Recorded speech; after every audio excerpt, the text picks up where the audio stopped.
¿Qué tal? Buenas tardes, bienvenidos, bienvenidas.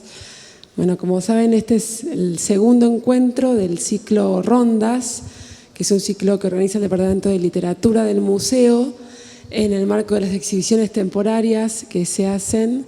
En este caso, Soñar el agua, una retrospectiva del futuro de Cecilia Vicuña, que como todos saben es una artista visual chilena, poeta, también directora de cine o realizadora. Y en este caso, este es el segundo encuentro de Rondas dedicado a su obra poética, y ambas charlas las dictó y las va a dictar Gerardo Jorge, que me acompaña aquí, que es poeta, es editor, es docente universitario, investigador del CONICET. Y en este caso, la primera charla se llamó Los ritos en la poesía, y específicamente se llama Los ritos en Cecilia Vicuña, ¿no es cierto? Bueno, les agradecemos a todos muchísimo la presencia. Les contamos que además de esta charla que estamos organizando, hay diversas visitas a la exhibición durante la semana, que cierra el 26 de febrero. Y también a partir de la semana que viene va a haber un material, una publicación descargable que también fue producida por el Departamento de Literatura, con algunos textos que permiten una contextualización de la obra poética de Vicuña en Argentina, de la que tal vez te refieras hoy, Gerardo. Así que bueno, los invitamos a seguir las comunicaciones del departamento y del museo en general para enterarse un poco más sobre los programas públicos que acompañan esta muestra. Muchas gracias. Hola, ¿me escuchan bien ahí? Bueno, ¿cómo están? Buenas tardes. En primer lugar, igual que la vez pasada, igual que todos estos meses, pues ya estamos hablando a diario con Magdalena, que recién hacía la introducción, agradecerle a ella que me haya invitado a participar de este ciclo de rondas, que es un formato, lo decía la otra vez, creo que hay algunas personas repetidas, así que si escuchan que digo de vuelta que me gusta lo mismo, después no cambiaron mis gustos en estos 15 días.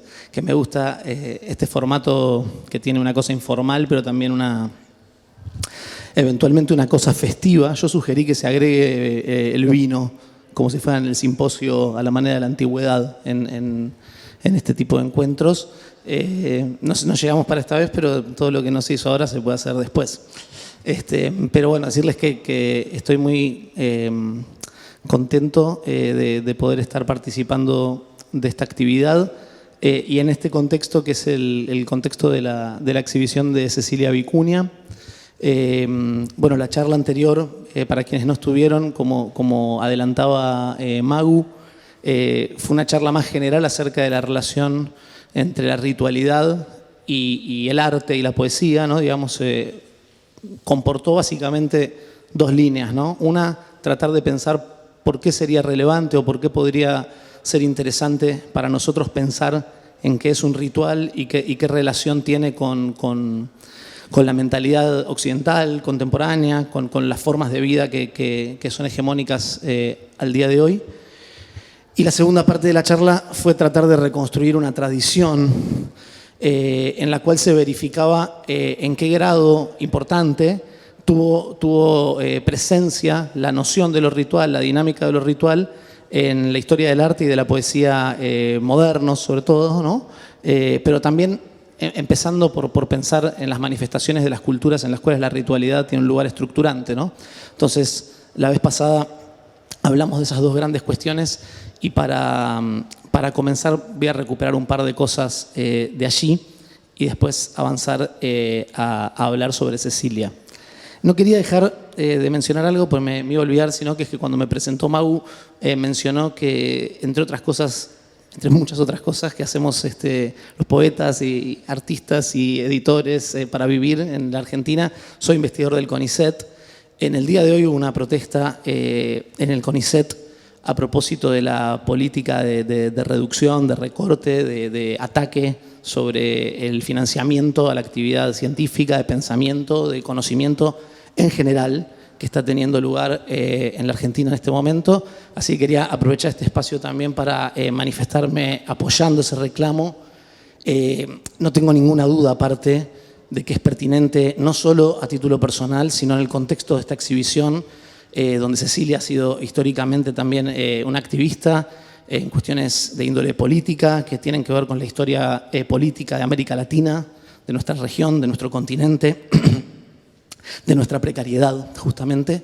Así que estoy completamente convencido de que Cecilia está, también es parte de ese mismo reclamo que les hago llegar en este momento, que les comparto y al que les invito a sumarse.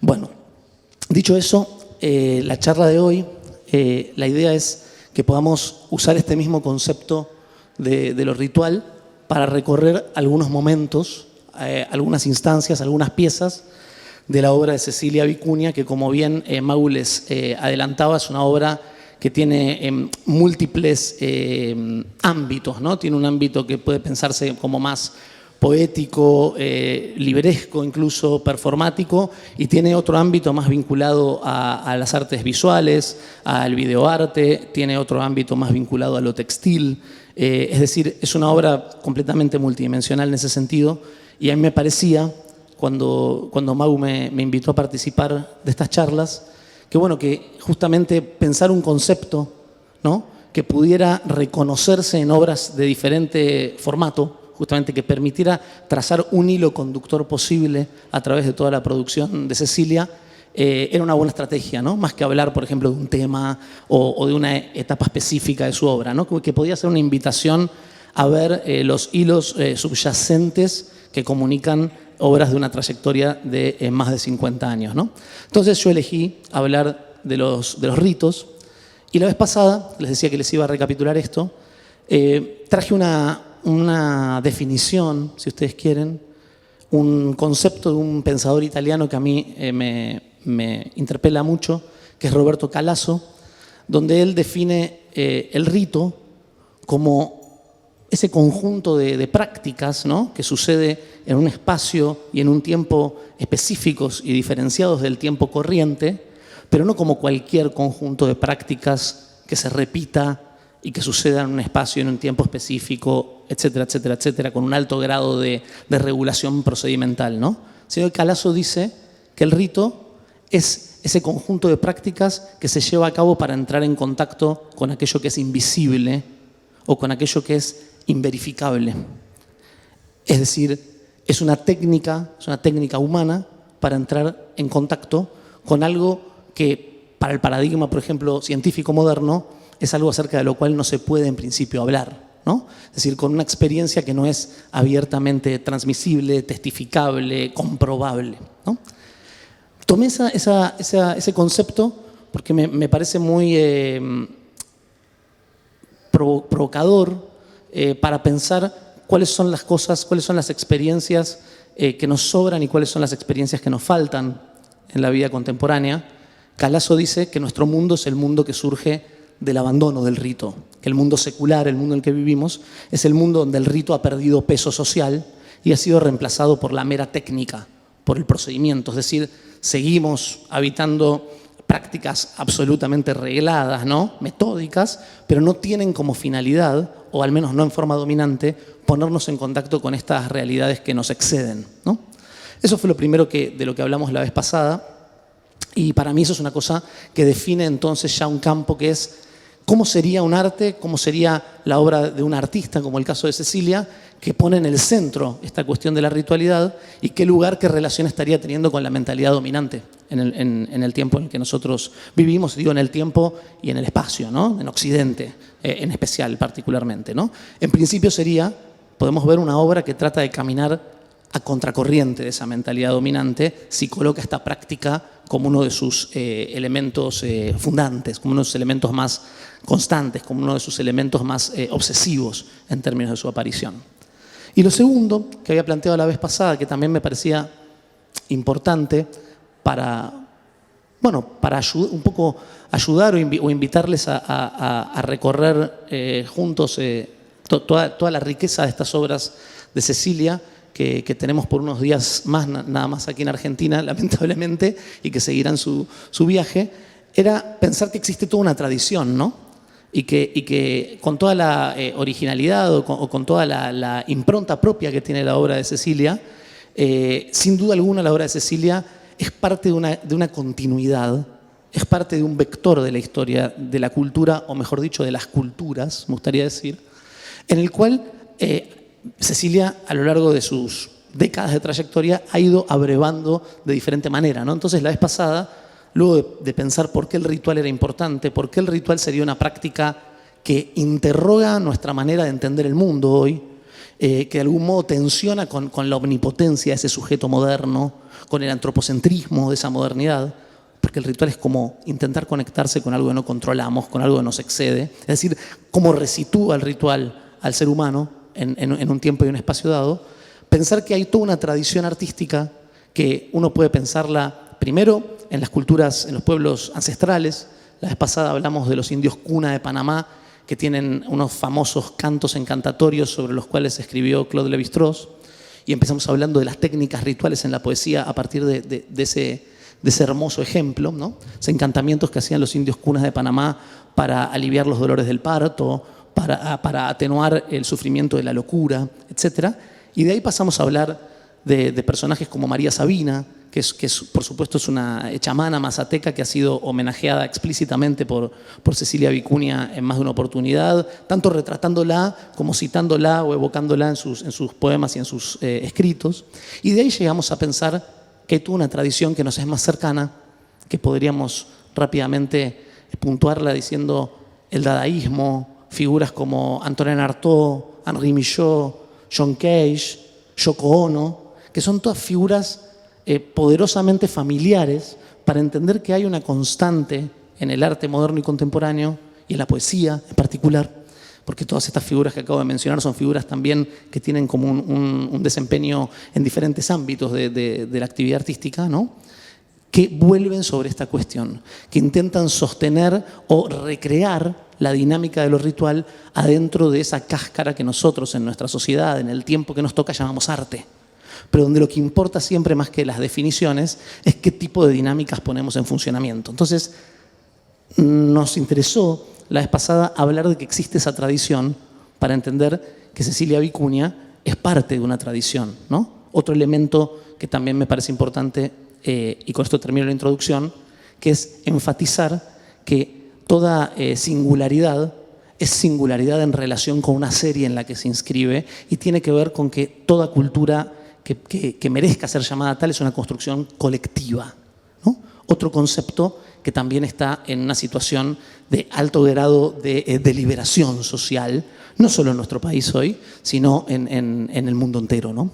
Entonces, también enfatizar este elemento que ustedes lo van a ver si han recorrido la exposición una y otra vez aparecer, que es el problema de qué es eso colectivo, qué es el arte que intenta pensar o poner en funcionamiento algo del orden de lo colectivo, ¿no? En sus resonancias, en sus reescrituras o también en sus dinámicas tribales, como vamos a hablar ahora en unos minutos respecto, por ejemplo, del proyecto de la tribu No, que Cecilia compartió, por ejemplo, con el poeta Claudio Bertoni. Bueno, hasta ahí, entonces, la vocación hoy era avanzar directamente sobre Cecilia. Les digo que también para mí es una ocasión como muy... siento una responsabilidad, por decirlo así, que uno siempre la siente, pero siento una responsabilidad porque le tengo mucho afecto a Cecilia. He tenido la oportunidad de editar trabajos de ella, de conocerla, de conversar con ella. Hemos hecho cosas que, como Magu les adelantaba, todavía están por aparecer en el marco de lo que el museo también ha puesto en funcionamiento alrededor de la exhibición.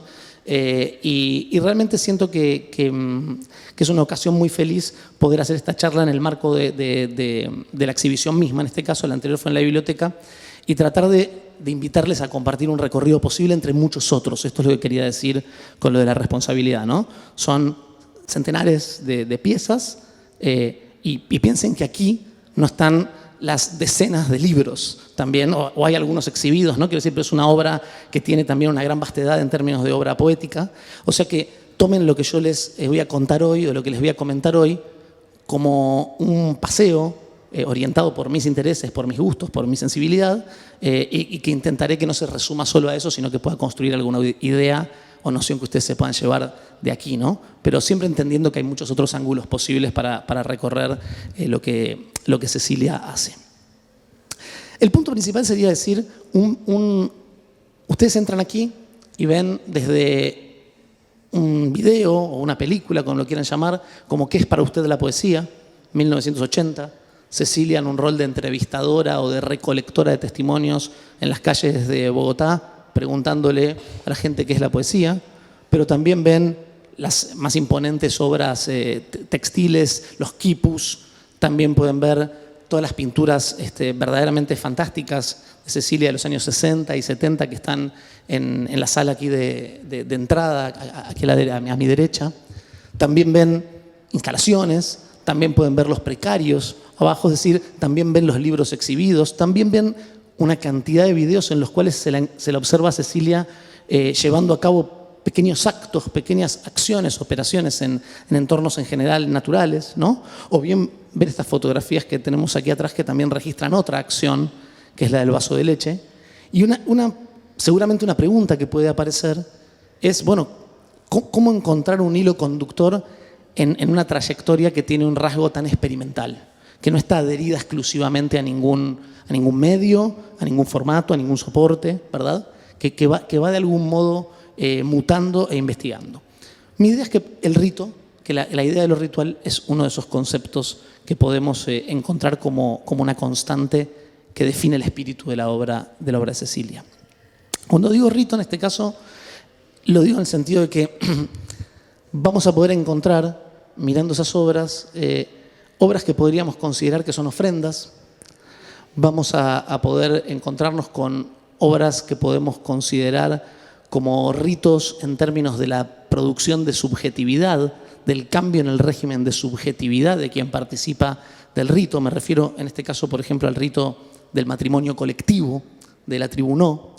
Vamos a encontrar también, evidentemente, ritos que se pueden pensar más cerca de los formatos de acciones múltiples, de las situaciones, de los sistemas rituales chamanísticos, en el caso de las performances poéticas de Cecilia. Y vamos a encontrar también, evidentemente, el rito como un tema al mismo tiempo, ya no solo como una dinámica que se pone en funcionamiento, sino el rito como un tema que obsesiona a Cecilia Vicuña al punto de que su último libro, publicado aquí en Argentina, que es el libro Venado, es de algún modo propiamente una investigación sobre un rito en particular de una cultura que son los indios yaquis, ¿sí? Con lo cual, mi invitación es que yo voy a empezar a hablarles de libros y de algunas piezas que están aquí en la exhibición, tratando de iluminar dónde uno puede encontrar resonancias bajo formas muy diversas en todas esas aventuras de Cecilia a lo largo de los años, en los cuales una de las constantes es que hay permanentemente una búsqueda de poner en funcionamiento la dinámica ritual y por lo tanto hay permanentemente una búsqueda de construir un tipo de mirada, un tipo de presencia, una forma de habitar los espacios, los territorios, una forma de construir la propia subjetividad que tenga todos los rasgos que esa dinámica de lo ritual conlleva. Y me refiero con esto a esta cuestión de una actitud de escucha, una actitud de humildad y una actitud de entrega. Todas palabras que ustedes seguramente podrán asociar con muchísimos rituales que se les pueden venir a la mente en este momento. Yo quería empezar mostrándoles un libro, como un largo comienzo, ¿no? Quería empezar.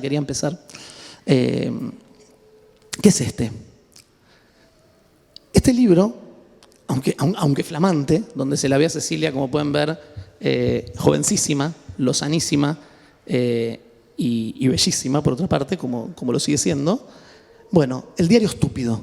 Acaba de ser editado en Chile por la Universidad Diego Portales. Pero los textos que están aquí adentro, en esto que es tan solo una selección de textos, son de los fines de los años 60, ¿no? Desde el año 66 hasta el año 71.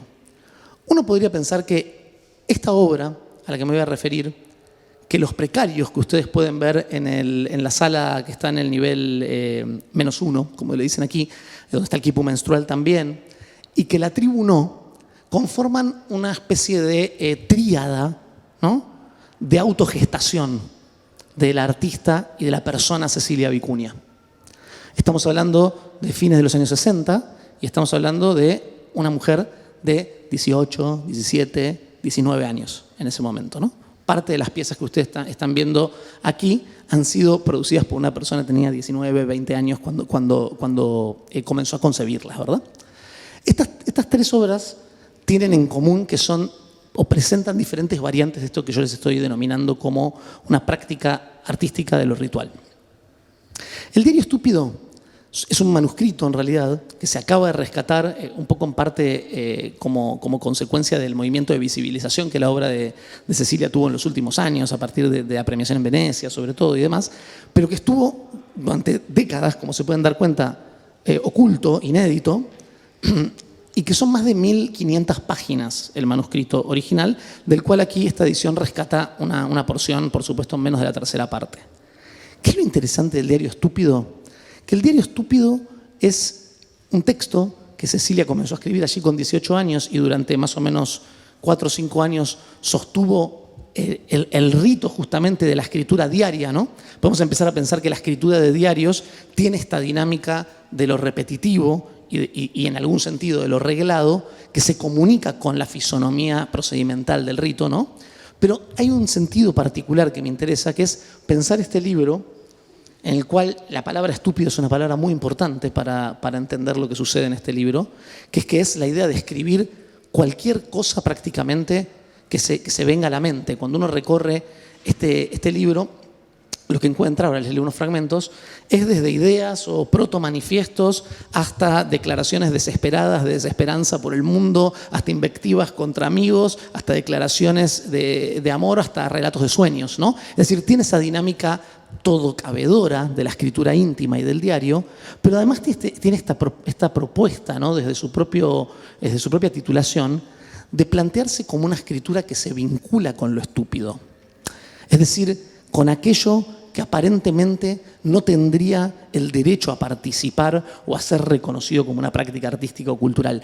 Esto conecta inmediatamente con una idea de la tradición de la que les hablé, que es, por ejemplo, las ideas de la presencia de lo gratuito, de lo absurdo, ¿no? En el dadaísmo y el surrealismo. Es decir, la idea de una escritura casi automática, y esto es lo que me gustaría pensar para el diario estúpido, en la cual lo que se intenta es desencadenar la caída de la censura, ¿no? Es decir, escribir cualquier cosa, escribir cosas contradictorias, escribir cosas extremas, escribir ideas, escribir deseos sexuales, escribir sueños, como un ritual de iniciación. Yo lo pensaría de esa manera. Cecilia llegó a decir sobre este libro que era algo así como el laboratorio del cual surge la persona Cecilia Vicuña, ¿no? Entonces uno podría empezar a pensar que el diario estúpido, y esto va a pasar mucho con muchas obras de Cecilia, y Chocolate por la noticia sucede con muchas obras poéticas en general, es como resultado un texto, pero es en sí mismo una práctica que tiene que ver con la constitución de la propia subjetividad en términos de la dinámica en la cual se genera. Y que además tiene que ver con un procedimiento en el cual la escritura no esté controlada a la manera de la composición artística en el sentido convencional. Por eso volvemos sobre la idea de lo estúpido o de lo gratuito. Les leo un par de fragmentos de esta obra que yo considero que se puede considerar como un largo rito de iniciación o de subjetivación de la persona, de la poeta, del artista Cecilia Vicuña, de los 18 hasta los 22, 23 años.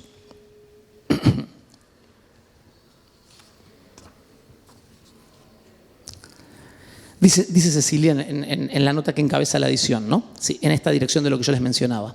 El diario estúpido es la matriz de invención de un ser, ¿no? Fíjense esto que es muy importante también para pensar la idea de que las obras de arte, si uno piensa en relación con lo ritual como dinámica, no son cosas, no son bienes transables que se fabrican, son experiencias que se tienen, son prácticas que se ponen en marcha para producir cambios en el estado de cosas. Ese cambio puede ser un cambio en el estado de conciencia, muy característicamente en las obras que pertenecen a esta familia. Piensa en el surrealismo, ¿no? Y sus búsquedas en el azar objetivo, el automatismo. Lo que pretendía era de algún modo develar algo de una dinámica inconsciente que estaría sujeta a censura en términos de la transacción cultural convencional, ¿no? Pero no es entonces el diario estúpido un libro. De hecho, tardó 40, 50 años en convertirse en un libro en ese sentido un poco más mercantil que podemos entender, sino que el diario estúpido es un dispositivo, es una práctica que consiste en la posibilidad de inventarse a sí misma. En este sentido uno puede pensar que es un rito de iniciación, es decir, es aquello que le permite a Cecilia Vicuña devenir Cecilia Vicuña, el diario estúpido. Y por supuesto que uno podría decir, esto lo digo aparte de Cecilia, lo digo en general, digamos, que es que por supuesto que la única manera de devenir uno mismo es en alguna manera maridarse con la propia estupidez y con los propios aspectos más oscuros, que es un poco parte del procedimiento de este libro y parte de la marca que acompañó a Cecilia Vicuña durante 50 años, que era la tacha de ingenua, estúpida, hippie, naif, etcétera, etcétera, etcétera. Entonces, fíjense esto como el nivel de autoconciencia que hay en este caso, ¿no? Ya, de la idea de que en realidad escribir es intentar producir un cambio de estado de conciencia, es tratar de producir una forma de vida, es tratar de producir una persona determinada. Y luego puede ser, en ese mismo sentido en que lo pensaban las vanguardias, de manera derivativa, como resultado, como detritus, un libro. Eso es el diario estúpido. Y hay que leerlo así, porque si uno lo intenta leer como una composición ordenada y demás, es imposible. Justamente tiene ese carácter anárquico, caótico, caprichoso, el texto, que muestra que en realidad ha sido como un rito de autogeneración, me gusta más decir de autogestación. El diario estúpido es la matriz de la invención de un ser, la niña escritora. Comenzó a la hora de la siesta, mientras dormía en la cama de mi novio. De pronto una fuerza invisible, como un aire caliente, me despertó, agarrándome de la nuca, como las leonas agarran a sus cachorros. Me puso al borde de la cama y me empezó a dictar. Había una Underwood al lado mío y empecé a tipear. Bagdad y los helicópteros, Bagdad y las personas que cantan. Era el 4 de diciembre de 1966 en Santiago de Chile. El dictado no paró hasta diciembre de 1971. Se acabó como empezó, por sí mismo. Y fíjense cómo acá remite también a esta idea de una composición que se da en un estado de dictado, ¿no? Yo hacía esta articulación previamente con el automatismo, ¿no? Por ejemplo, que una de las técnicas con las cuales los surrealistas buscaban de algún modo resignar el control en alguna medida de la composición para dar cauce, para dar rienda suelta a la aparición de imágenes, ideas, combinaciones verbales, músicas que estuvieran censuradas por ese dispositivo normalizador que llamamos cultura y que podemos llamar además mercado. Les leo 2 fragmentos. 27 de diciembre. Amparo con violencia pornográfica al que viene desnudo. De túnicas negras y pavorosas lo envuelvo. Lo acaricio con mis miradas, pero no lo dejo sentir más que los rayos. Luminosos espantos verá el que entre en mí porque soy la galaxia insensata. Arrebatado de cualquier dulzura, lejos de cualquier hipocresía o engaño, verá monstruos y enredaderas, sufrimientos y placeres, sin fin, en mi seno oculto, misterioso. Todo esto es visión y asesinato, principio y fin, tiempo estancado, anormal. Otro fragmento.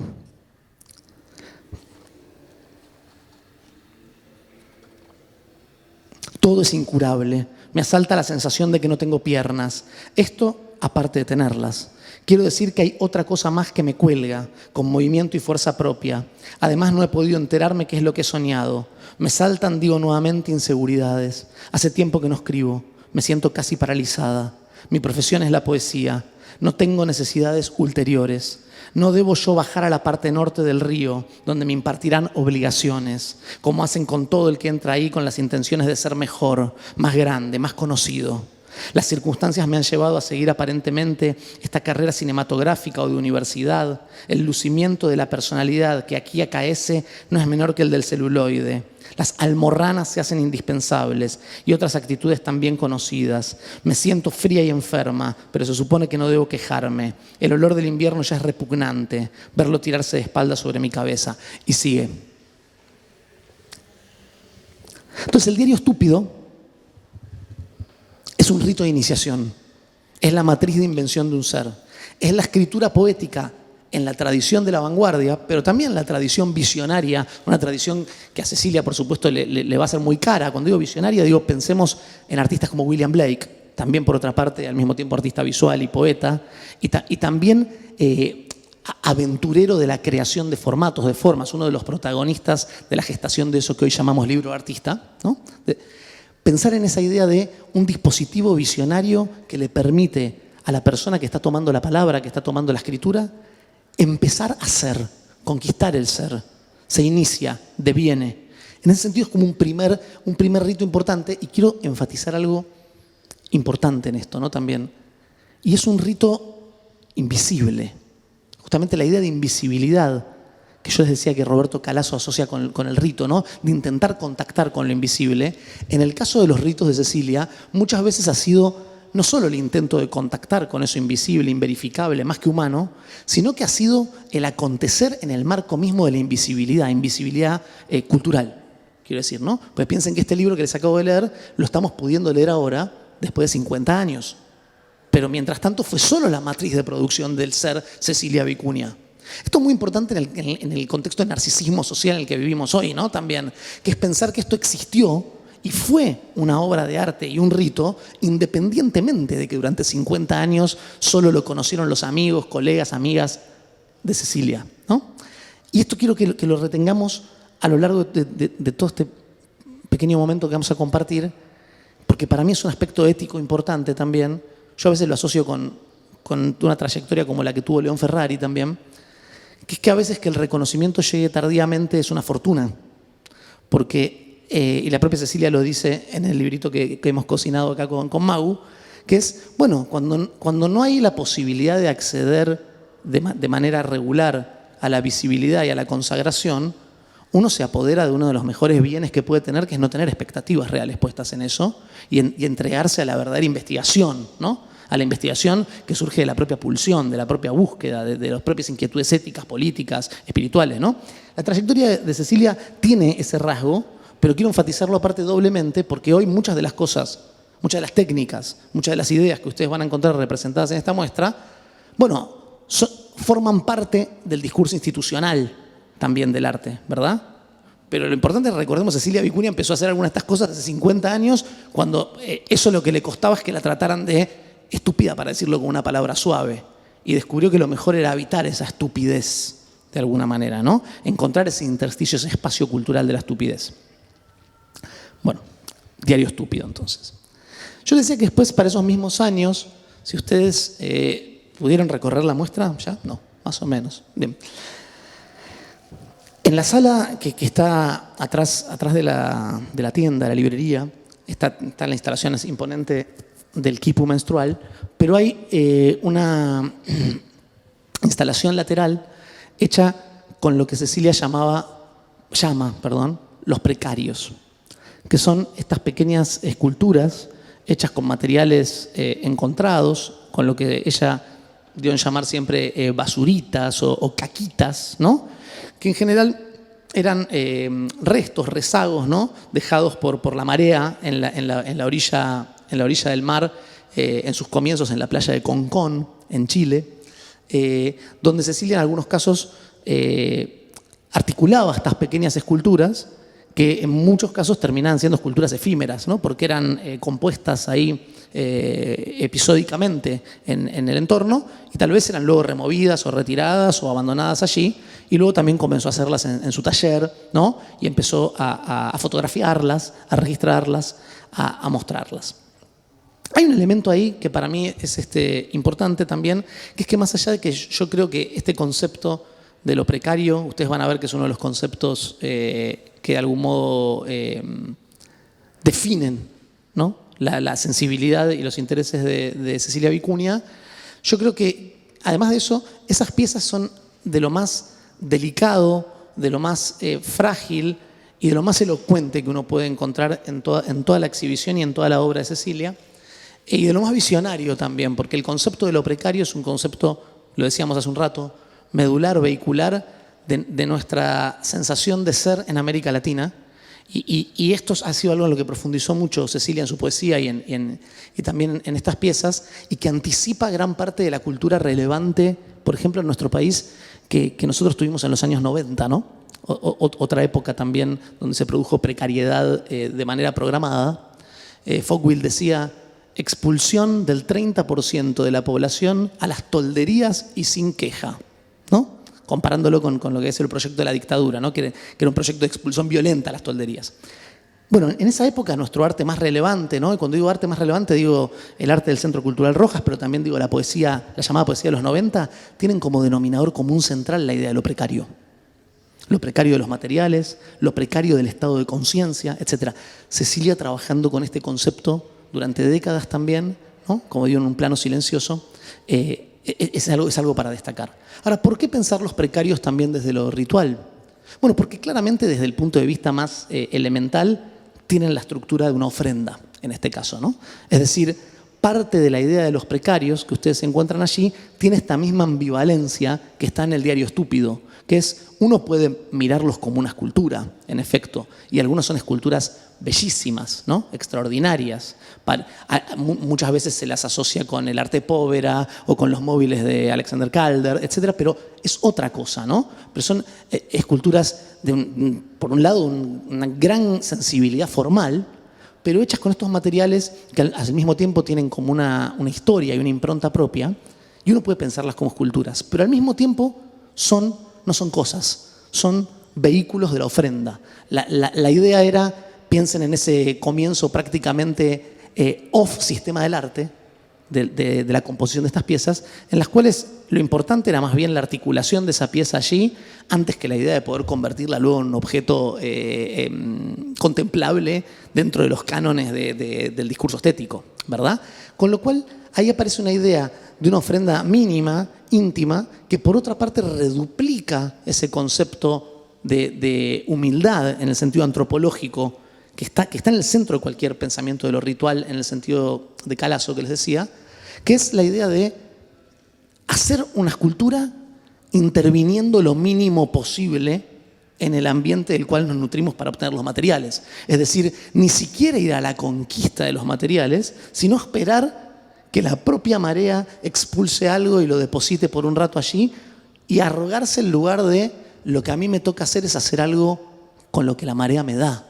No meterme a investigar, a controlar y a extraer recursos para producir bienes durables, aparentemente sobreponiéndome en términos jerárquicos a esa totalidad. Esto es muy importante también porque insisto que es medular a la idea de lo ritual. Recuerden que si un ritual es una técnica insegura para intentar entrar en contacto con algo que no podemos verificar, supone que hay algo que nos excede. Por esto asocio, más allá de que uno pueda pensar rituales católicos, rituales paganos, rituales chamánicos, en cualquier ritual que tenga en el corazón esta idea, hay un reconocimiento de cierto límite para la posición que nos toca. Y eso produce un régimen de subjetividad diferente al que produce, yo siempre puse el mismo ejemplo, voy a tratar de mejorar mi imaginación. No surge Elon Musk de ese régimen de subjetividad, ¿se entiende? Y lo digo sin hacer una valoración, es una descripción. Surge Cecilia Vicuña de ese régimen de subjetivación y muchos de los artistas y poetas invisibles que hoy tienen 18, 20 o 35 años y que nosotros conocemos y que son nuestros amigos o eventualmente simplemente nuestros contemporáneos o que nos pasan por al lado sin verlos, como pasaba Cecilia Vicuña por al lado de los artistas consagrados hace 40 o 50 años sin ser vista. Pero lo importante es la ofrenda hecha también con la mínima intervención. En ese sentido también es el reconocimiento de ese lugar orante, ¿no? De ese lugar de plegaria. Por eso Cecilia recupera la idea de que precario significa etimológicamente algo que se obtiene por oración, al orar, ¿no? Es un reconocimiento, es un comparecer, no es un manipular simplemente o un hacer. Entonces, rito de iniciación, el Diario Estúpido, ofrendas, los precarios. Y les había prometido hablar también de una tríada iniciática, ¿no? Eso que tal vez lo hayan visto al ingresar, que es unas piezas que de algún modo documentan lo que fue una experiencia llamada Tribu No. Que aparte, fíjense que hay un juego de palabras con la idea del tribuno, ¿no? El tribuno, que aparte es un nombre muy común de periódicos en general. La tribu no. Y con la idea de una tribu que se niega a sí misma, un concepto que se pretende tan huidizo, tan poco cosificado, que se nombra por su negación, de alguna manera, ¿no? Esta idea de hacer convivir lo contradictorio también es un eje de este modelo de pensamiento de mentalidad alternativa del que estamos hablando cuando hablamos de la ritualidad y cuando hablamos en este caso, de Cecilia Vicuña, ¿no? ¿Qué fue la tribu No? Que lo cuente Cecilia. Les leo un fragmento con el cual lo define ella. Y dice: yo anhelaba una acción poética colectiva y un día, estando sola en mi habitación, sé que estaba mucho sola en su habitación porque vieron que el Diario Estúpido también en un momento estaba en la habitación del novio, escribí el no manifiesto. Se lo leí a mis amigos y les di un no carnet anunciándoles que ahora éramos la tribu no. Fíjese esta idea también, ¿no?, de una acción que produce automáticamente un cambio en el estado de cosas, ¿no?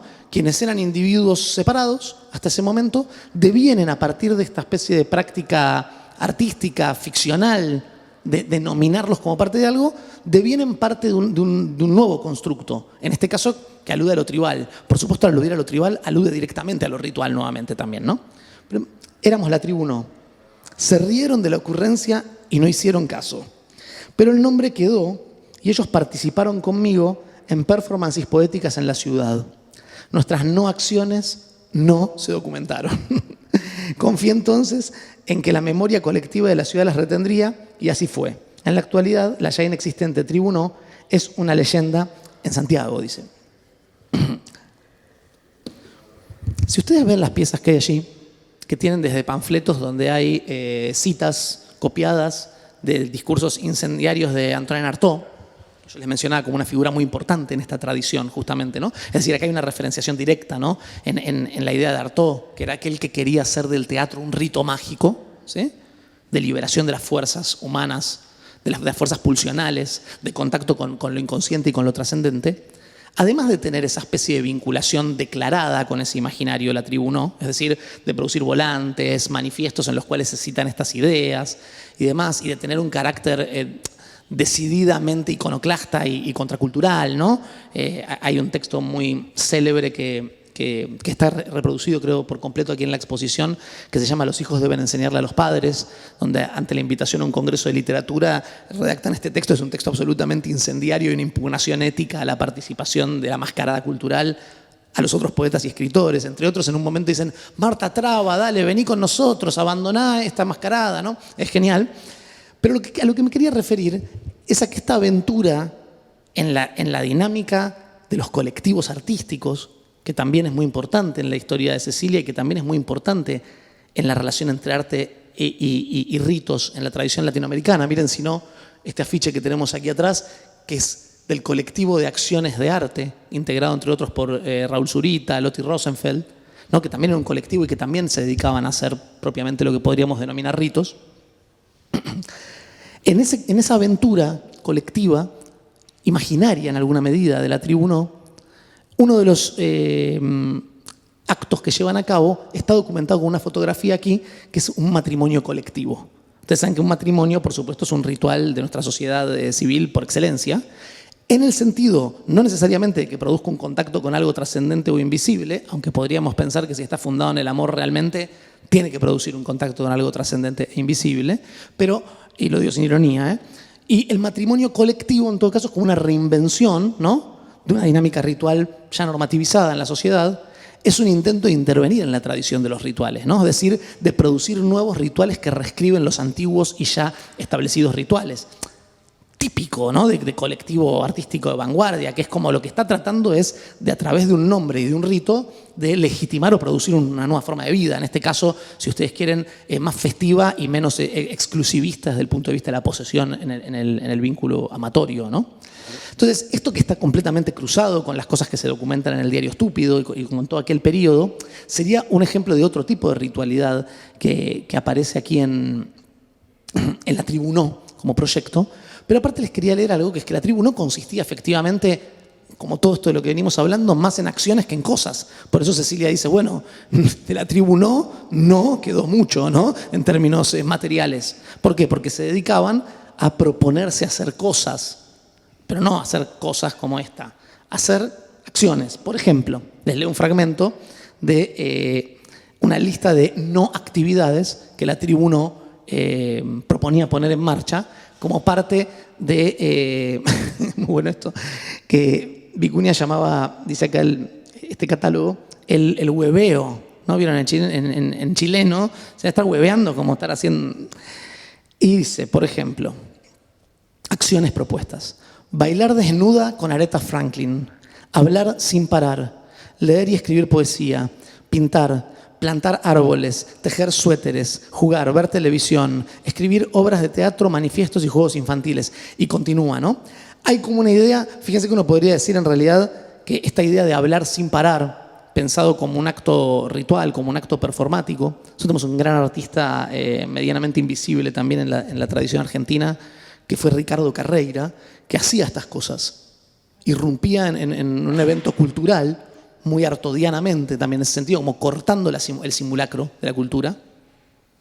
Ustedes están aquí y alguien podría acusarnos a nosotros de estar llevando adelante uno, pero ustedes saben que un porcentaje importante de la actividad cultural es un simulacro, ¿no? ¿Y qué hacía Carreira, por ejemplo? Irrumpía en la presentación de un libro. Hay una anécdota famosa que cuenta Ricardo Piglia. Irrumpe en la presentación de un libro del novelista Alberto Laiseca. Lo digo como ejemplo de rito también, ¿no? O de acción ritual. La novela de Laiseca se llamaba La mujer en la muralla y trataba de la muralla china, todo un delirio, como siempre en Laiseca, alucinante.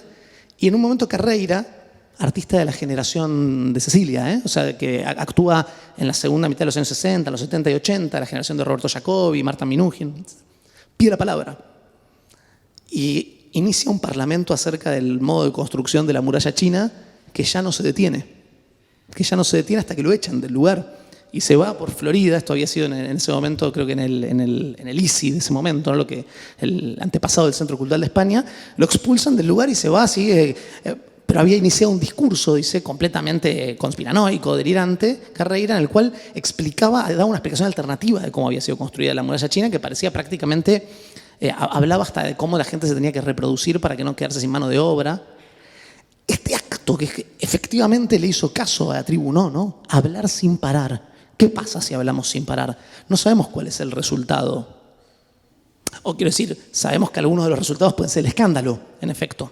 Pero no sabemos cuál es el resultado en términos, por ejemplo, de qué tipo de imaginación, qué tipo de emoción, qué tipo de modificación en la persona de ustedes que están aquí escuchando. No se asusten, no voy a hablar sin parar, lo estoy haciendo solo dentro de un marco determinado de tiempo. ¿Qué sucede con eso? Y eso en ese sentido, aunque no sea necesariamente un rito que pretende entrar en contacto con una divinidad específica, por ejemplo, como podrían pensarse muchas de las invocaciones de los pueblos ancestrales que se recogen en las grandes antologías de etnopoesía y demás, es también igual un intento de entrar en contacto con algo desconocido en todo caso, ¿verdad? Es decir, de violentar los límites de la práctica cultural para abrir el cauce en ese sentido artodiano, en ese sentido estúpido, a otra realidad que se puede producir a partir de esa práctica. Entonces, eso era también la tribunó. Digo, para poner un ejemplo y para poder acercarlo, no hace falta acercarlo mucho porque ustedes quizás sepan que Cecilia vivió mucho tiempo aquí, pero digo, para acercarla un poco más a nosotros, más cerca de lo que ya evidentemente está. Voy a mirar el tiempo, como siempre, un poco. ¿Existe la posibilidad de que nos echen en un momento? Bien. Es bueno saber eso, ¿no? Porque si uno irrumpe como Ricardo Carreira, tiene que presumir que eso termina con la expulsión, ¿no? Pero si en este caso, que como... No, pues quería avanzar un poco, estoy siguiendo un orden más o menos cronológico, solo para ordenarme yo y para que también sea un pequeño cuentito en algún sentido y ya.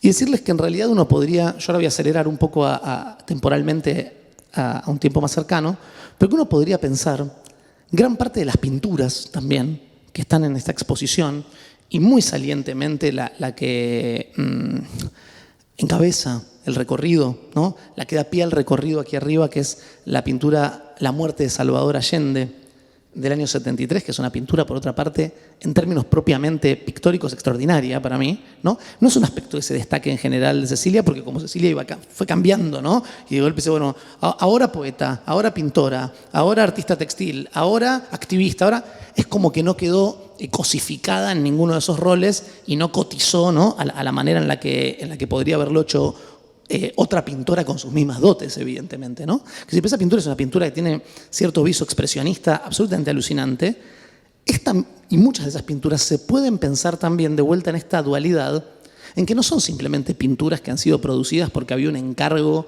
de la reina de Inglaterra, por ejemplo, como el retrato fantástico que hizo Lucian Freud de la reina de Inglaterra, sino que fue, en ese caso, un ritual de conjuro, porque si ustedes leyeron el texto que acompaña a la pintura, donde Cecilia Vicuña explica que de algún modo, frente al asesinato de Allende, empieza a experimentar un malestar físico y se tiene que entregar al acto de pintar para conjurarlo, no para producir una pintura que luego va a ser exhibida y comentada, etc. ¿No?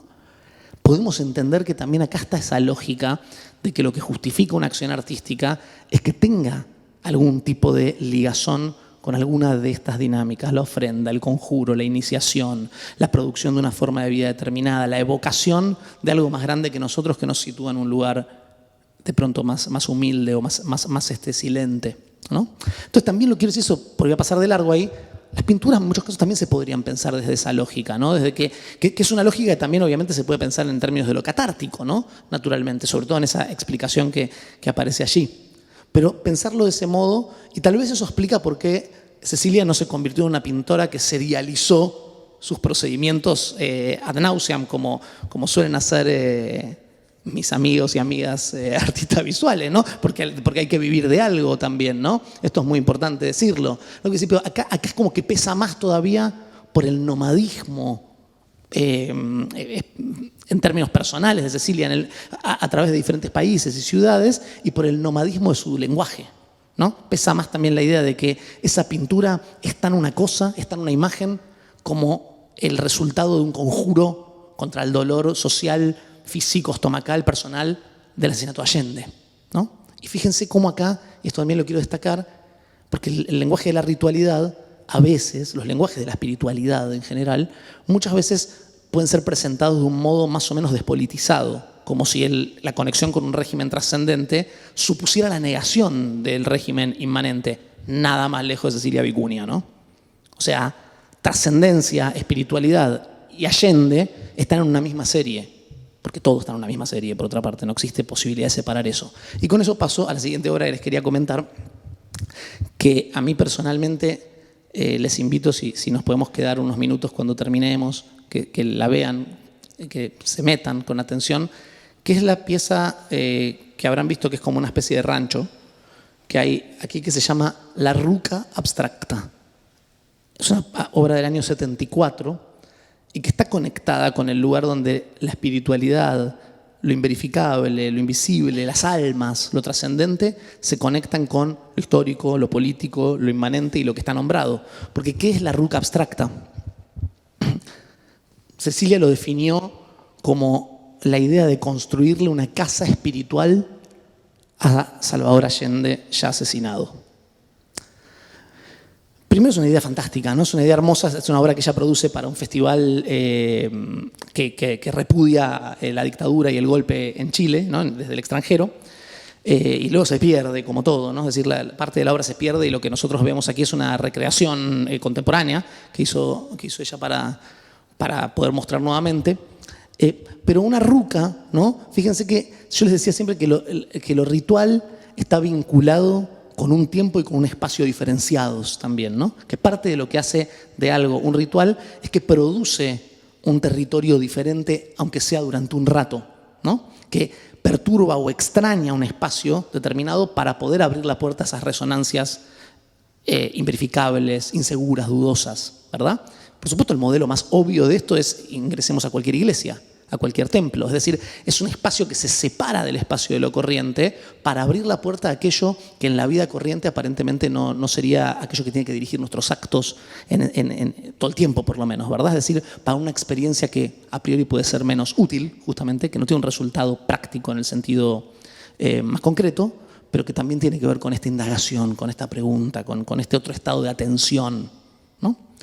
Bueno, si uno observa la propia idea de la obra La Ruca Abstracta, 1974, Los ojos de Salvador Allende, se llama la pintura que compone uno de los paneles que forman la ruca, se da cuenta de que lo que estamos en presencia es también de la producción de una especie de templo, justamente, de templo precario, obviamente, que está poblado de precarios, de poemas visuales, de palabrarmas, ¿no? de diferentes objetos, y que está, por un lado, evocando la ruca, que es un tipo de construcción mapuche, ¿verdad? Tipo de construcción que, como toda construcción de una cultura ancestral, no queda agotada en su funcionalidad práctica.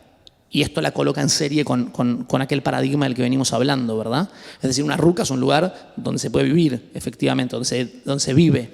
pero también tiene que ver con todo un protocolo de construcción, que tiene que ver con pedir permiso a la divinidad primero para ver dónde construirlo. Como ustedes sabrán, y no es una cosa exclusiva de la cultura mapuche eso, en la ruca en muchos casos había un fuego central en la construcción, que por un lado servía para impermeabilizar esa construcción porque iba secándola con el hollín, ¿no? Y tenía como un tiraje en el centro, pero también la idea del fuego central dentro de una construcción, y esto pasa también en culturas de Oceanía, suponía un tipo de vinculación con el sol, ¿verdad? Como una especie de entrada del sol o de esa energía adentro de la casa, adentro del hogar. Esto lo digo nada más y con enorme vergüenza porque no soy poseedor de un conocimiento tan profundo como para aventurarme más allá de eso sin ser un irrespetuoso.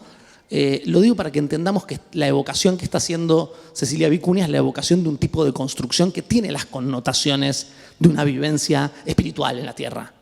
Y no es un galpón para guardar un avión, efectivamente. O sea, es una construcción que tiene en sí misma, en su propio concepto, en su propia dinámica, la concepción del contacto con algo más grande, de la apertura hacia algo más grande, de la integración en algo que nos trasciende, ¿no? Sea la propia tierra entendida como eso que nos trasciende o sea otra cosa. En este caso, la idea de casa espiritual, ¿no? Es decir, es una casa para un alma, es una casa para algo que no es visible nuevamente, ¿no? Entonces, esta pieza también se puede pensar desde el punto de vista de la evocación de un espacio de oración, de un espacio de evocación, de un espacio de conexión trascendente con alguien que no está desde el punto de vista físico y concreto, pero que debe ser evocado a través de lo que podríamos denominar las artes de lo ritual, las técnicas de lo ritual. Para mí es una de las piezas más conmovedoras de toda la obra de Cecilia, es mucho decir, y de la exposición, porque aparte está acompañada de las palabras de Allende en un print que está en una de las paredes, que son lo que se reproduce allí, son las últimas palabras que dijo Allende en una emisión radial, cuando ya sabía que iba a ser asesinado, se estaba asediando la moneda, y donde utiliza, fíjense, no son casualidades del destino, hubo una época donde dirigentes, olvídense de llamarlos políticos si quieren, donde dirigentes políticos, sociales, referentes sociales, hablaban de cuestiones prácticas y políticas, pero hablaban en el lenguaje de la poesía o de la espiritualidad al mismo tiempo también a veces. Allende se refiere a su propia muerte como un sacrificio en esas palabras finales. La palabra sacrificio nos conecta directamente con todo aquello de lo que estamos hablando, ¿verdad? Entonces, fíjense la continuidad que hay en esto y cómo parte de la devaluación de ese plus que es poético, en la lengua que nos rige, aparece en lo que tenemos que escuchar diariamente también, ¿no? En que tenemos que venir acá, cuando en realidad lo que está acá debería estar allá también. En muchos casos, está en muchos casos, ¿no? Que sí, pero debería estar ahí. O sea que ahí hay como un círculo interesante que se traza. Y la ruca abstracta, entonces, me parece otra obra que merece ser pensada desde... Yo no sé para qué me hago un apunte, no lo miro, empiezo a hablar y no lo miro nunca más. La ruca abstracta merece ser pensada también desde esa búsqueda, desde ese paradigma, desde esa idea. Ella dice un campamento ocupa en un momento, ¿no? Como que lo había montado como un campamento ocupa en el Festival de Artes en el cual fue presentado, pero un campamento templo, ¿no? O sea, un campamento para llevar a cabo un ritual que se hace necesario, ¿no? Un campamento para poder mirar con los ojos de un muerto, que es un poco lo que propone la pintura de los ojos de Salvador Allende, que permite ponerse atrás como en esos paneles callejeros, ¿no? Fíjense también, aparte, el carácter desprejuiciado, transversal, latinoamericano, precario de esa mente, mestizo, ¿no? Desconfiado de cualquier idea más o menos pacata de buen gusto, que es que puede mezclar una especie de técnica del arte callejero con un concepto de una cultura ancestral como los mapuches, con la desgrabación de unas palabras de Salvador Allende antes de... O sea, esto es pensar, y esto es también acceder a ese espacio de conjunción que el ritual posibilita en ese punto, ¿no? Me vengo más para nuestro tiempo, un poco, y como les decía, no me voy a referir a los quipus, que bueno, por supuesto, los quipus y sobre todo la acción en la cual está involucrado el quipu menstrual, que ustedes pueden ver en un video en la sala de abajo, que además de la imponente instalación del quipu, si ustedes se fijan hay un pequeño televisor donde pueden ver la acción en la cual esa obra de algún modo es gestada, que es una acción de ofrenda nuevamente, que realiza Cecilia en una montaña adyacente a Santiago de Chile, de este quipu, de este dispositivo que remite, ¿no?, a un sistema de comunicación de la cultura andina, ¿no?, y que también en el uso que hace Cecilia remite simbólicamente a la sangre menstrual, a lo femenino, al ambiente, ¿no? Lo que quiero decir, ahí pueden ver que el quipu en su origen, más allá de su instalación en contextos institucionales, con todo lo impactante y lo rico que puede ser ir a vincularnos con esas formas, en su origen también está vinculado a ser transportado como ofrenda, ¿no? Y de hecho fue lo que sucedió con el quipu aquí, que se llevó en una acción colectiva al Río de la Plata. Entonces, eso también, el tema de los quipus es un tema que verdaderamente daría para una ronda en sí misma. Aparte, en este museo hay una obra de un gran artista peruano, se llama Jorge Eduardo Eyelson, que está en la exposición de la colección del museo, que también trabajaba con el quipu de una manera muy distinta a la de Cecilia, pero ambos con el mismo espíritu de estar tensionando ese lenguaje logocéntrico, occidental, de primacía de la cultura, de la mirada como única forma de producir sentido, que es lo que está amenazado, roto o cuestionado cuando se acude a los conceptos y a las ideas de las culturas ancestrales o cuando se acude al ritual como dinámica, ¿verdad? Entonces el quipu es como una especie de también hilo justamente, ¿no?, conductor de una serie de obras que desde dentro de la sociedad urbana, de la sociedad occidental, a veces en el caso de Cecilia es como más mezclado porque tiene una mixtura de sangres, digamos, ¿no?, pero de la sociedad blanca intentan desandar el camino para perturbar ese sentido común dominante que tenemos hoy, que es el que nos dice que en realidad, bueno, podemos hablar de procedimientos, podemos hablar de técnicas. Los rituales pueden ser vistos como algo marginal, etcétera, pero no tienen que tener un lugar decisivo en la constitución de nuestra vida, de nuestros lazos, etcétera, ¿no? O sea, todas estas obras caminan en esa dirección y los quipus de Cecilia también.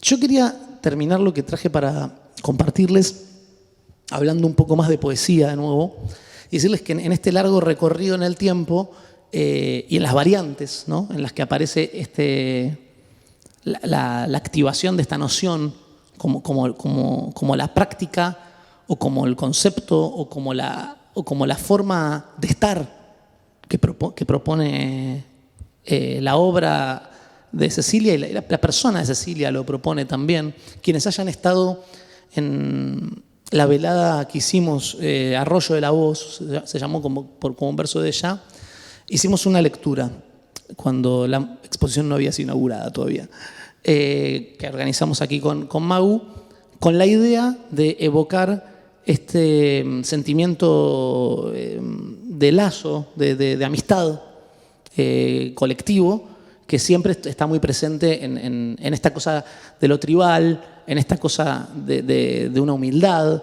en esta cosa que Cecilia muchas veces lo plantea también como una cosa, de hecho nos hizo un chiste con eso, ¿no?, como una cosa despatriarcalizante, ¿no?, que es la idea de como un silencio también, ¿no?, como que queríamos evocar eso y dijimos, bueno, ¿por qué no hacemos una lectura de poesía?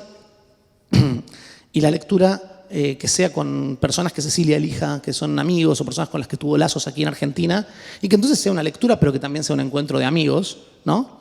Y hicimos esa lectura en la que participamos, bueno, Miguel López, que es el curador de la exposición, Arturo Carrera, Liliana Ponce, Cecilia, yo y la mamá de Cecilia. Entre paréntesis, que cerró la lectura. Pero lo que quería decirles es que quienes hayan estado esa noche pueden haber visto algo de lo que les voy a mencionar ahora cuando les hable de este libro, Spit Temple, Templo de Saliva, que a propósito, pasó el chivo, estamos traduciendo acá con Guadalupe Bernique y que va a salir este año en español también. Este libro lo que es la recopilación, ¿no?, desgrabada de muchos textos que Cecilia produjo lo que se diría repentizándolos en muchos casos.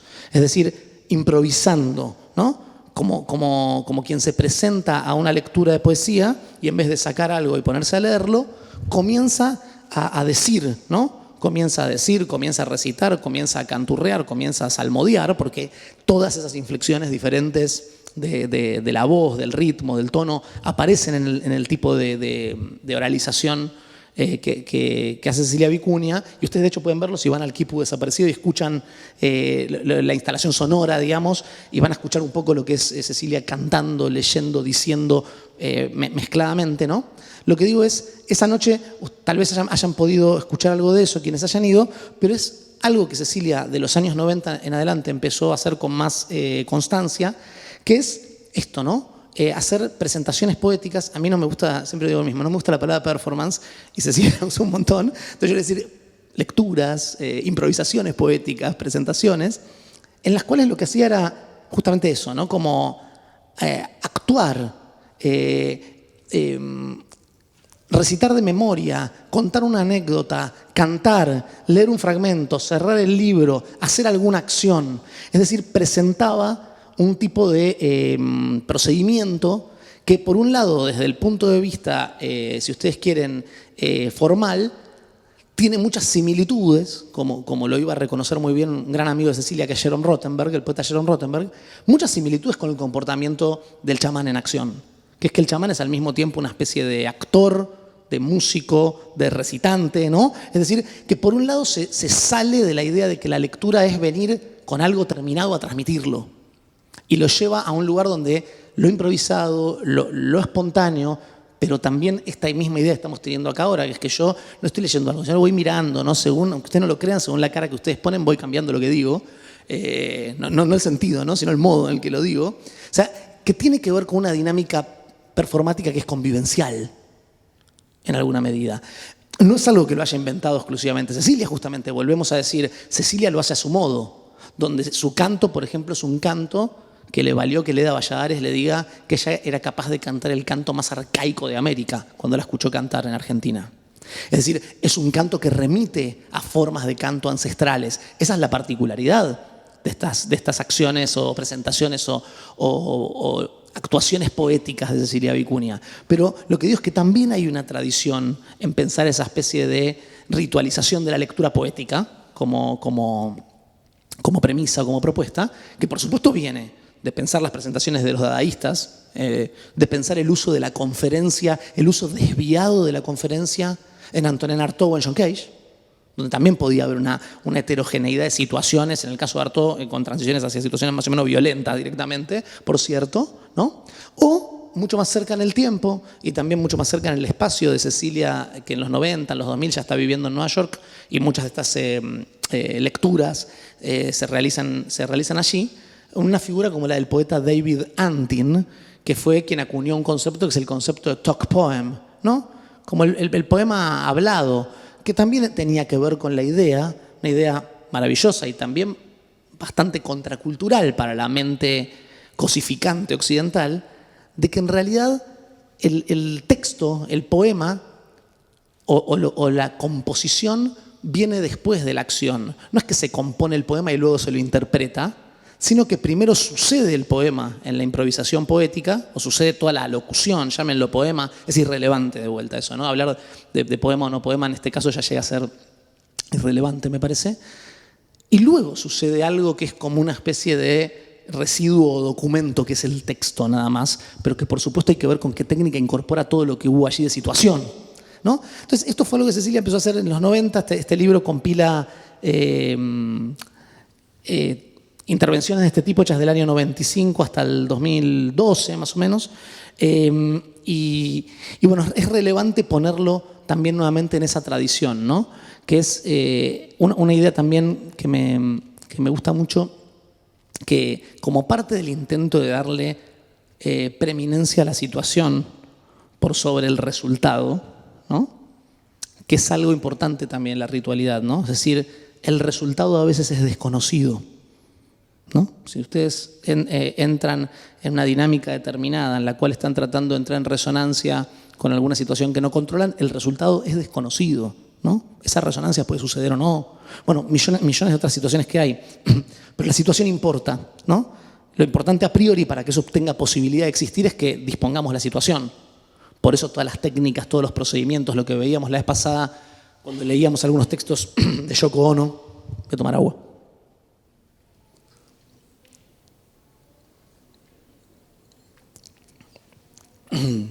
Textos de Yoko Ono de los 60, ¿no? O como muchos textos de los artistas de la Fluxus, que era como que empujaban a buscar, ¿no?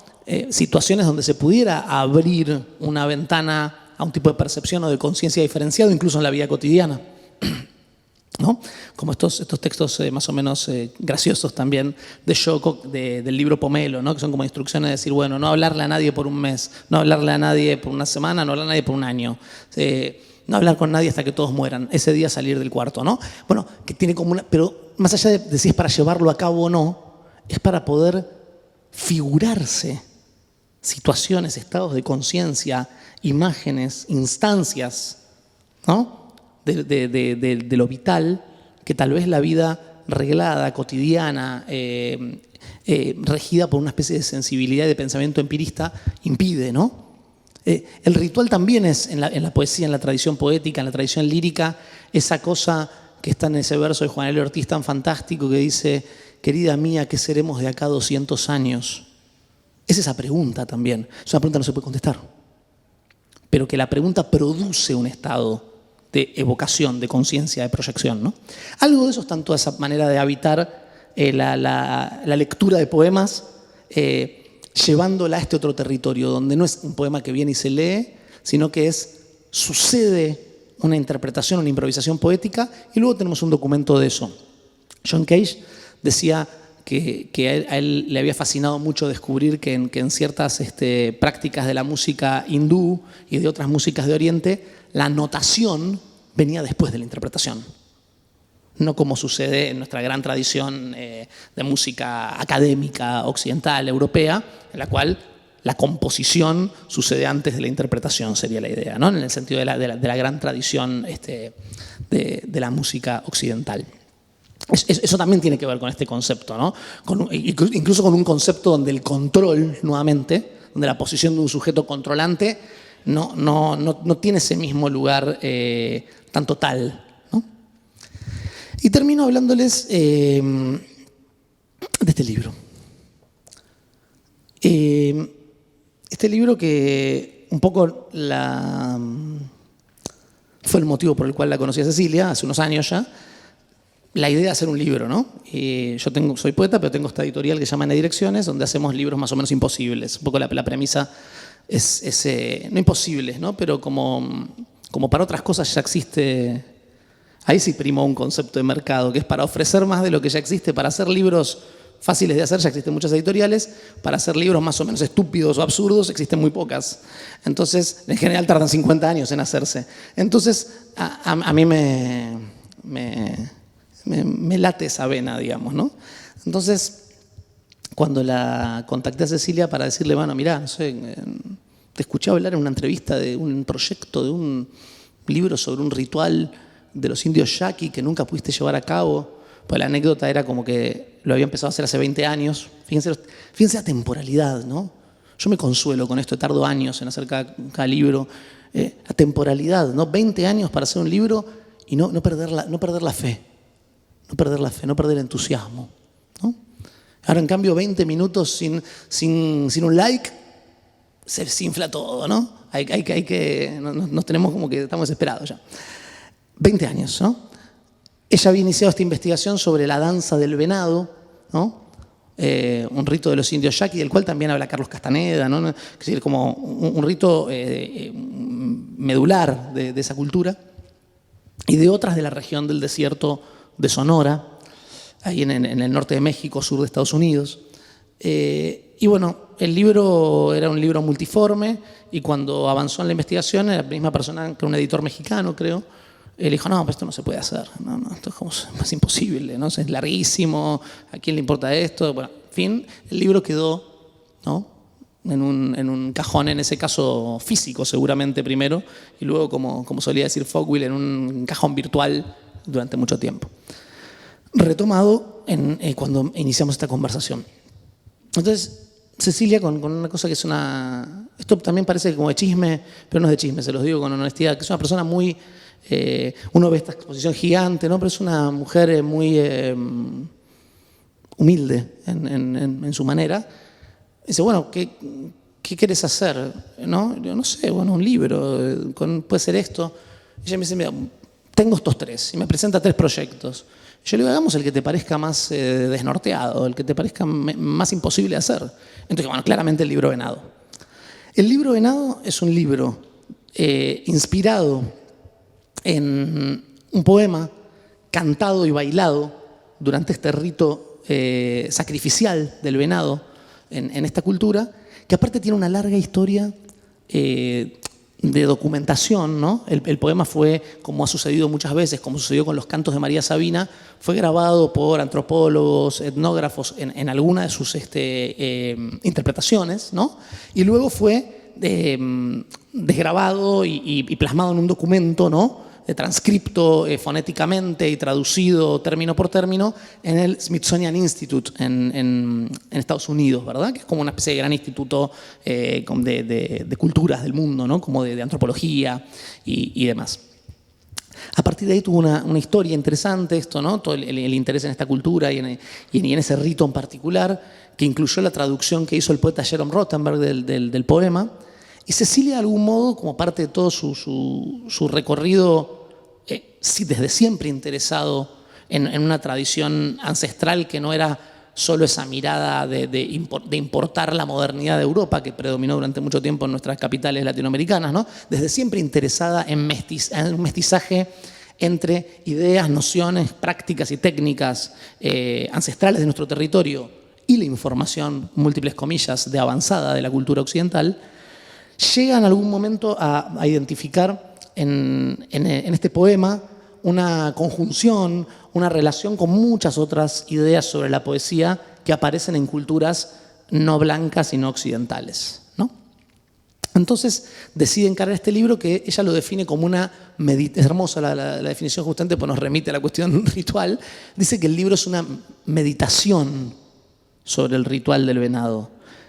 La definición de que es una meditación también viene bien para decir que no es ni un libro de crítica, ni es estrictamente un libro de poesía, ni es estrictamente un libro de arte, ni es estrictamente un tratado o un libro documental, sino que tiene algo de todas esas cosas que yo mencioné. Es decir, es un libro marcadamente transversal en términos de sus técnicas y contiene desde el poema original de la cultura yaqui, las versiones de Jerome Rothenberg, contiene una versión de Cecilia de estos cantos, son unos poemas hermosos, ahora voy a leer un par, pero después contiene múltiples secciones que tienen desde dibujos de Cecilia inspirados en la imaginería del venado y en la significación del símbolo del venado en esta cultura, hasta largos textos que uno no podría más que definir como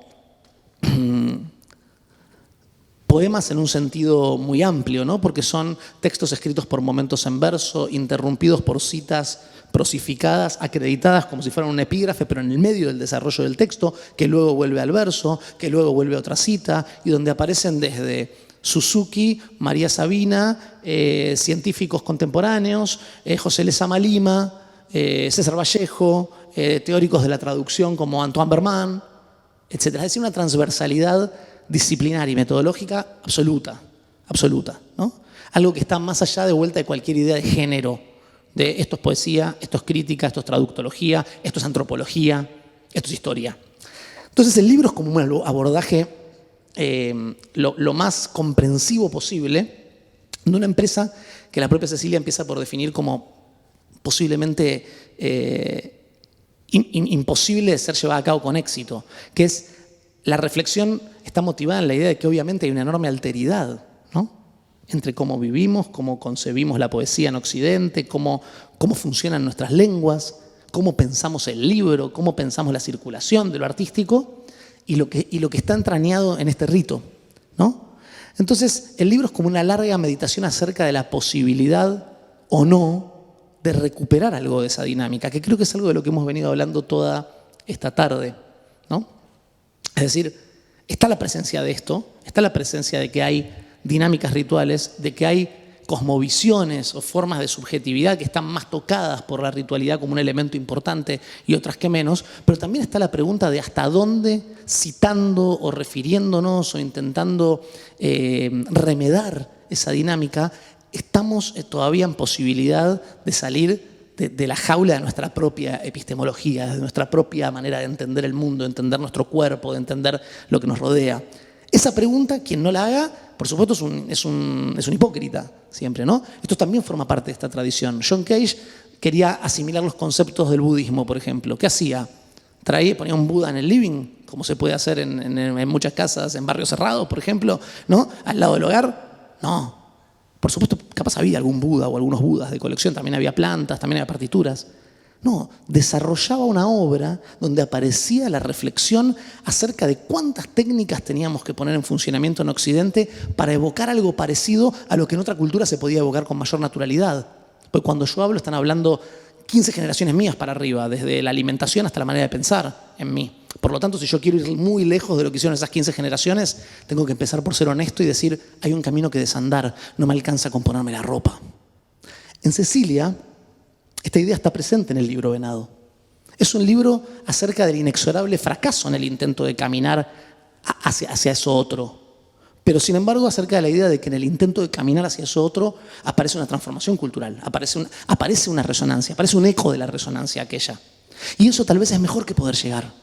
Porque poder llegar sería poder habitar una pureza. Siempre se trata de habitar lo que es impuro, lo que es inexacto, ¿no? Y este libro es eso, entonces. Es como un intento, por momentos uno podría decir, tan multiforme que uno diría, bueno, pero metió todo. En efecto, es decir, intentos de llegar por diferentes caminos. La traducción, el testimonio, el dibujo, la cita de otros discursos, a esa especie de objeto inefable, inescapable, que es la cosmovisión de un pueblo al que no se pertenece, pero que también es la concepción de la poesía en la cual la ritualidad es central. Les leo algunos fragmentitos y si les parece con eso yo estoy.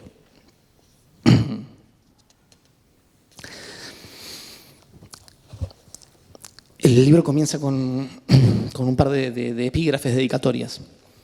Dice, Venadita, permiso te pido para cantar. Este libro es para ti y tus cantores y traductores, Jerome Rothenberg y James O'Hearn. El venado es el autor. Su corazón se hizo peyote y se entregó. El libro es el venado sacrificado, la página es el desierto y las letras sus caquitas.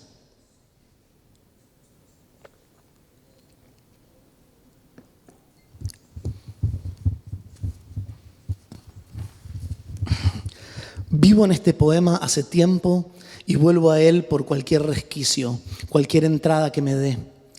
No ser me da un lugar, me permite ser con. Los poetas orales vuelven a él generación tras generación desde hace miles de años, cantando siempre el mismo poema que cambia y se mantiene a la vez. ¿Qué hay en su sed? ¿Qué hay en el poema que responde a esa sed? El poema Venado quizás es el espejo donde la sed y el agua dialogan en el intercambio recíproco de la relación. Y nosotros, sus lectores, somos el desierto sediento del agua de la poesía. El desierto florece cuando lo miran. La humedad de la mirada le da vida. El poema no está en la escritura, sino en el rito oral. Si la escritura mata el poema, algo del poema, un polvo pendenciero renace en la mirada del lector. El poema vive en el intervalo entre las lenguas y los sonidos. El entre nos invita a entrar en el espacio imponderable de la imperfección, la imprecisión del no saber. Ahí siento el poema vibrar como una luz, una sed que baila en el agua del sonido. Ahí invito a mis lectores, viajeros como yo, entre todas las imperfecciones. Les leo 2 fragmentos de los cantos en la traducción de Cecilia y les agradezco la atención ya. Canto 3. Despertemos, hermanitos, cansados, dormilones. Despertemos, hermanitos, cansados, dormilones. Bueno, hermanitos, bueno, todos juntos, cansados, dormilones, despertemos. Ahora, hermanitos, despertemos, hermanitos, ahora, cansados, dormilones. Despertemos, hermanitos, cansados, dormilones, despertemos, hermanitos. Allá lejos, en el mundo de flores, en el patio de flores, despertemos, cansados, dormilones, hermanitos, despertemos.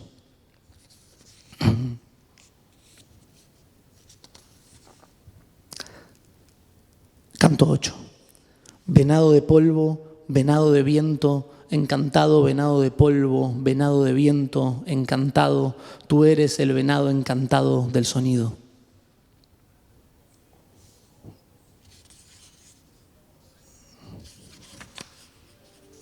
Canto 13. Ahora somos la nube a punto de romperse, la nube rompiéndose. Ahora somos la nube a punto de romperse, la nube rompiéndose. Ahora somos la nube a punto de romperse, la nube rompiéndose. Allá lejos, en el mundo de flores, bajo la luz pálida y azul del amanecer, una nube gris de agua llega a lo alto, trae niebla y lluvia, y el suelo brilla. Ahora somos la nube a punto de romperse, la nube rompiéndose. Ahora somos la nube a punto de romperse, la nube rompiéndose. Bueno, yo lo que tenía para compartirles hoy, ya con un exceso horario considerable.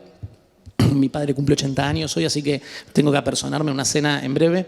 No voy a seguir hablando solo por eso, porque como me dijeron que no nos echan, nos podíamos quedar acá, la climatización es muy buena. Pero les agradezco, no sé si alguien quiere decir algo, sé que tampoco tenemos mucho tiempo porque me lo acaparé todo, pero eso, agradecerles la atención y a Mau de vuelta y eso.